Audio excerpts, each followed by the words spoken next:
Hello, welcome to my channel हादे boutique. मैं हूँ मीनू वर्मा और आज की वीडियो में मैं आपको बताऊंगी कि हमारी कोई भी सलवार है वो घूमती क्यों है, उसका क्या रीज़न होता है और उसमें क्या दिक्कत होती है जिस वजह से हमें समझ नहीं आता। हम चलते हैं तो सलवार घूमती है और पीछे का जो टांका होता है, जो बीच सेंटर का, वो आगे की तरफ क्यों आता है। तो इसकी जो भी प्रॉब्लम होती है वो मैं आपको बताने जा रही हूँ। सबसे पहले मैं आपको हिप साइज़ का बता रही हूँ। जैसे कि मेरे पास में ये कमीज़ है, कमीज़ का जो हिप साइज़ होता है वो ये वाला होता है। अब इस कमीज़ का हिप साइज़ है मान लो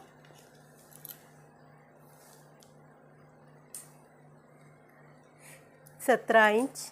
तो हमें ये देखना होता है कि अब हम सलवार का जो बेल्ट है वो हम कितने इंच पे रखें। हम अंदाजे से बेल्ट लगा देते हैं कि नहीं नहीं इसका 20 सही रहेगा, इसका 20-21 सही रहेगा। इस तरह से हम अपने आइडिया से बेल्ट लगाते हैं तो वह हमारी सलवार है जो पूरी परफेक्ट नहीं बैठती है। इसलिए मैं आपको अगली वीडियो में ये भी बताऊंगी कि किस साइज़ के लिए हमें कौन सा बेल्ट और कितने इंच का बेल्ट लगाना चाहिए। वो वीडियो मैं आगे डालूंगी। और उससे पहले मैं बता रही हूँ कि ये सलवार क्यों घूमती है, इसका मैं आपको बता रही हूँ। ये देखिए, ये मेरे पास कोई कस्टमर आई थी, उसकी ये सलवार है। वो बोली कि ये सलवार मेरी घूमती है। अब इसमें दिक्कत क्या है वो मैं आपको बता देती हूँ। अब ये देखिए,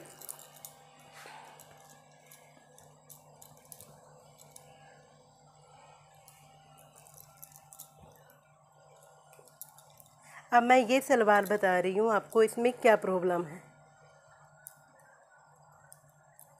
अब इस सलवार को मैंने पूरा 20 सेंटर में करके रख लिया है।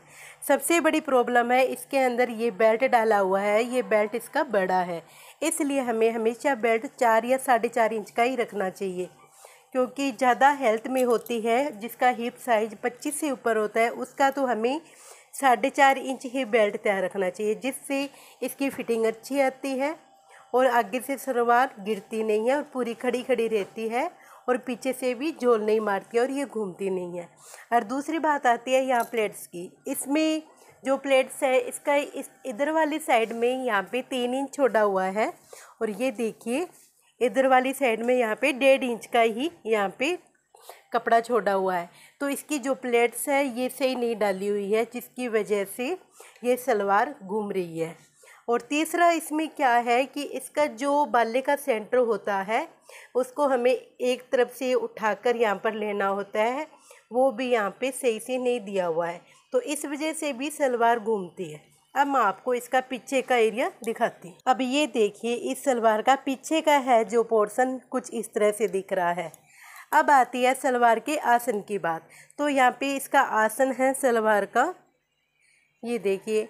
हमें जहाँ पे जिसकी हेल्थ ज़्यादा होती है उसकी पूरी 15.5 या 15 इंच आसन तैयार रखते हैं, लेकिन इसका आसन यहाँ पे बड़ा है और ये एक पतली लेडी की सलवार है और यहाँ पे हमें इसका आसन है जो 13.5 तैयार रखना था।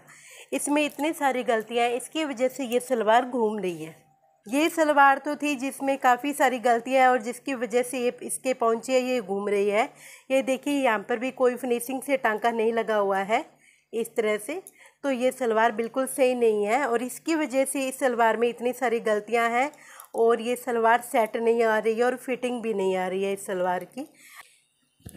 अगर आपकी कोई भी सलवार में इस तरह की दिक्कत आ रही है तो आप अच्छे तरीके से मेंटेन कर सकते हो और एक सलवार को बहुत अच्छा लुक दे सकते हो। इसलिए इन बातों का ध्यान रखकर आप सलवार को बहुत अच्छा फिनिशिंग से बना सकते हो। और अब देखिए, अब बारी आती है जिसमें सलवार में कोई भी कमी नहीं है और ये सलवार बिल्कुल अच्छी तरह से बन के तैयार है। ये मेरी सिली हुई सलवार है। अब ये देखिए, ये सलवार पूरी फिनिशिंग से बनी हुई है, इसमें कोई भी कमी नहीं है और ये सलवार बिल्कुल पहनने के बाद में बहुत अच्छी तरह लगती है और नहीं ये सलवार पीछे से घूमती है। और ये सलवार देखिए कितनी खुली खुली और कितनी प्रोफेशनल तरीके से बनी हुई है, ये देखिए। अब मैं आपको दिखाती हूँ इसके अंदर जो प्लेट्स डाली हुई है। यहाँ पे इसका यहाँ पे देखिए 1.5 इंच का यहाँ पे निशान आ रहा है और इधर वाली साइड में 1.5 इंच का निशान आ रहा है। और इसका जो बेल्ट है मैंने यहाँ पे पूरा प्रॉपर 4 इंच रखा है और ये वाली सलवार है, इसका मैंने आसन यहाँ पे पूरा ये देखिए 13.5 इंच तैयार रखा है। इस तरह से हम सलवार बनाएंगे तो हमारी सलवार में कोई कमी नहीं आएगी। लेकिन कोई हेल्दी लेडीज है तो हम यहाँ पे 15 इंच तक आसन रख सकते हैं। ये देखिए ये पीछे की तरफ से कितनी शानदार लग रही है, ये देखिए।